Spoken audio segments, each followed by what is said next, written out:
बेटे, मुझे देखकर इग्नोर मत करना। इग्नोर किया तो तेरा कार्य असफल जाएगा। इस कहानी को पूरी सुनकर जाना। कहानी सच्ची भक्ति से आई लक्ष्मी माता। बहुत समय पहले एक छोटे से गांव में राघव नाम का एक साधारण किसान रहता था। मेहनती होने के बावजूद उसका घर हमेशा पैसों की तंगी से भरा रहता। राघव सोचता, मैं दिन रात खेत में मेहनत करता हूँ, फिर भी धन क्यों नहीं टिकता। एक दिन उसने गांव के मंदिर के पुजारी से अपनी व्यथा बताई। पुजारी मुस्कुराए और बोले, बेटा, लक्ष्मी माता मेहनत के साथ साथ स्वच्छता, सत्य और भक्ति को भी चाहती है। अगर तुम कुछ सरल उपाय अपनाओ तो माता स्वयं तुम्हारे घर आएंगी। राघव ने ध्यान से सुना और पुजारी से मिले 8 उपाय अपनाने शुरू किए। एक, घर की स्वच्छता। उसने रोज सुबह शाम अपने आंगन और दरवाजे को साफ करना शुरू किया। दरवाजे पर दीपक और फूल सजाने लगा। धीरे धीरे पड़ोसी भी उसके घर देखकर प्रेरित हुए। 2, दीपक का प्रकाश। शाम को तुलसी के पास और दरवाजे पर दीपक जलाना शुरू किया। गांव वाले कहते, राघव का घर तो दूर से ही मंदिर जैसा चमकता है। 3, कमल का अर्पण। हर शुक्रवार को राघव लक्ष्मी माता को लाल कमल का फूल चढ़ाता। उसे विश्वास था कि माता को यह अर्पण जरूर प्रिय होगा। 4, दान और सेवा। जब भी थोड़ा धन या अन्न बचता, वह निर्धनों को दान करता। धीरे धीरे लोग उसे दयालु किसान कहने लगे। 5, मंत्र जप। हर सुबह वह मन ही मन जपता, एयुएम श्रीं महालक्ष्म्यै नमः। इससे उसका मन शांत रहने लगा और घर का वातावरण भी पवित्र हो गया। 6, शुक्रवार का व्रत। राघव और उसकी पत्नी ने शुक्रवार का व्रत शुरू किया। खीर बनाकर माता को अर्पित करते और फिर गांव के बच्चों को बांट देते। 7, अपव्यय से दूरी। पहले वह छोटी छोटी बातों पर पैसा खर्च करता था, अब वह समझदारी से खर्च करने लगा। थोड़े समय में ही उसका धन बचने लगा।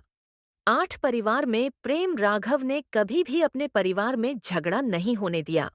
पत्नी और बच्चों से प्रेम और सम्मान से पेश आता।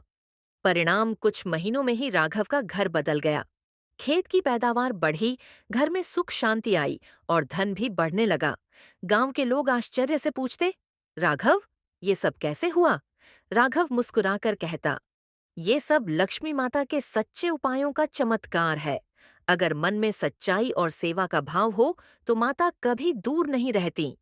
सीख, स्वच्छता, दीपक, पुष्प, दान, मंत्र जप, व्रत, संयम और प्रेम। ये 8 उपाय अगर हम जीवन में अपनाएं तो लक्ष्मी माता निश्चित ही प्रसन्न होती हैं। कहानी का विस्तार। धीरे धीरे राघव का जीवन पूरी तरह बदल गया। अब वह केवल किसान नहीं बल्कि पूरे गांव के लिए प्रेरणा का दीपक बन चुका था। गांव वालों की जिज्ञासा। गांव के कई लोग सोचते थे, हम भी तो मेहनत करते हैं, फिर राघव के घर सुख समृद्धि क्यों बढ़ रही है? एक दिन कुछ ग्रामीणों ने राघव से पूछा, भाई, तुम्हारे जीवन में यह बदलाव कैसे आया? हमें भी इसका रहस्य बताओ।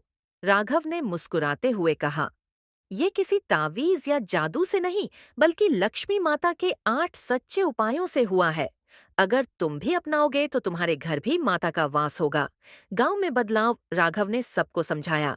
1, घर को मंदिर जैसा स्वच्छ रखो। 2, शाम को दीपक जलाओ। 3, लक्ष्मी माता को कमल या कोई पवित्र पुष्प अर्पित करो। 4, जरूरतमंद की मदद करो। 5, मंत्र जप करो। 6, शुक्रवार का व्रत रखो। 7, फिजूल खर्च से बचो। 8, परिवार में प्रेम बनाए रखो। गांव के लोग भी धीरे धीरे इन उपायों को अपनाने लगे। माता का आशीर्वाद। कुछ ही समय में पूरा गांव बदल गया। पहले जहां कलह और गरीबी थी, अब वहां शांति और खुशहाली थी। लोग एक दूसरे की मदद करने लगे। हर घर से दीपक की रोशनी और भक्ति की ध्वनि आने लगी। गांव में एक दिन एक वृद्ध साधु आए। उन्होंने देखा कि हर घर में स्वच्छता, दीपक और प्रेम का माहौल है। वे बोले, यह तो सचमुच धन्य गांव है। यहाँ माता लक्ष्मी स्थायी रूप से विराजमान होंगी। राघव का जीवन संदेश। राघव ने अपने बच्चों को भी यही शिक्षा दी। बेटा, सच्चा धन केवल सोना चांदी नहीं, बल्कि सत्य, सेवा और संतोष है। जब ये हमारे पास होते हैं, तब असली लक्ष्मी हमारे घर आती है। बच्चे बड़े हुए और उन्होंने भी वही परंपरा निभाई। इस तरह राघव का घर पीढ़ी दर पीढ़ी समृद्ध बना रहा। निष्कर्ष, सीख। लक्ष्मी, माता केवल धन की देवी नहीं है, वे शुद्धता, सेवा और सच्चाई की शक्ति भी है। अगर हम उनके बताए सरल उपायों को अपनाते हैं, तो न केवल हमारा घर समृद्ध होगा, बल्कि पूरा समाज भी खुशहाल बनेगा।